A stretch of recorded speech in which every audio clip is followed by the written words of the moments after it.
Before there was language, before there was God, there was fear. A shape in the dark, a scream in the trees, a whisper of wind that carried death. We survived not through strength, but through instinct. Man was prey, but he was also potential. In the silence between lightning and thunder, something awakened, not muscle, not fang, but mind. The psychology of man began not in a throne room, but in a cave. We feared everything, and yet we lit fire. We stared into the unknown and walked forward. That was the beginning. Chapter 1. The Primitive Mind. Fire was the first teacher. Its warmth brought comfort. Its chaos brought awe. Around the fire, the tribe was born, and with it, the first signs of self. The earliest men did not know they were men. They only knew fear, hunger, desire. Psychologists call it the limbic brain, the animal within, the part of man that still fights or flees. But even in those early moments, patterns emerged. We learned to trust the familiar, feared the outsider. We obeyed the strongest. These instincts, baked into our biology, would shape everything to come. Before religion, there was ritual. Before kings, there were chiefs. Before laws, there was dominance, and always fear.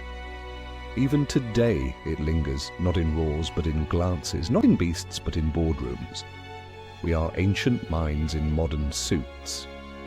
The predator changed, but the mind didn't. Fear still guides us. Greed still tempts us. Shame still breaks us.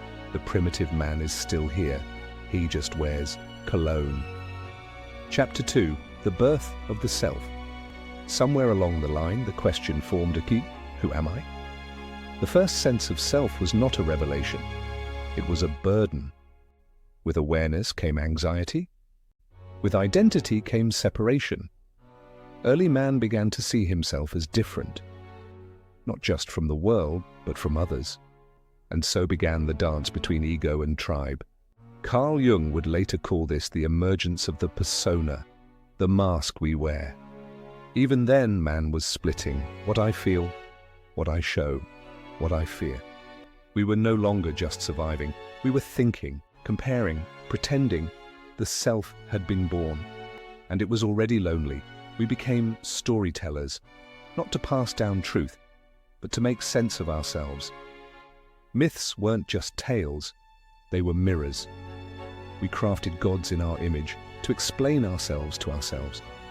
And when we couldn't understand ourselves, we blamed demons. Sometimes the demons were real. Most of the time, they lived inside us. Chapter 3. Order and Obedience. To tame chaos, man built order. We invented gods to explain lightning, kings to enforce rules, priests to speak the will of the divine. With power came hierarchy. With hierarchy came obedience. The psychology of man shifted from instinct to submission. Why do we follow? Why do we obey those who harm us? In 1961, psychologist Stanley Milgram asked that question. His experiment found that ordinary people, when ordered, would electrocute strangers simply because an authority told them to.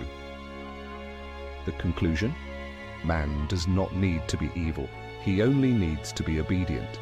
Thousands of years earlier, the same lesson played out in temples and thrones. The pharaoh was a god, the emperor, divine, the priest, unquestioned. To belong was to obey, to disobey was death. Even today, we defer to titles, we trust uniforms, we follow without knowing why, because it's easier than questioning, and far safer than standing alone. Milgram's test isn't confined to labs.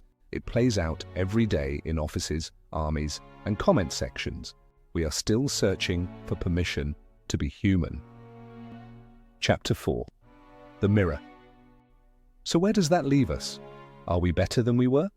Or are we simply better at pretending? The psychology of man is not linear. It is not progress. It is a spiral, a labyrinth, a mirror. Each age has its gods, its fears, its shadows, and every man carries all of them. We are the primitive, the thinker, the follower, the actor. We are not just who we are who we have been, and who we refuse to face. We call it growth, but maybe it's just forgetting Maybe the most dangerous man is the one who thinks he's past all this. You think, therefore, I am. This is Cogitas, Ergo sum.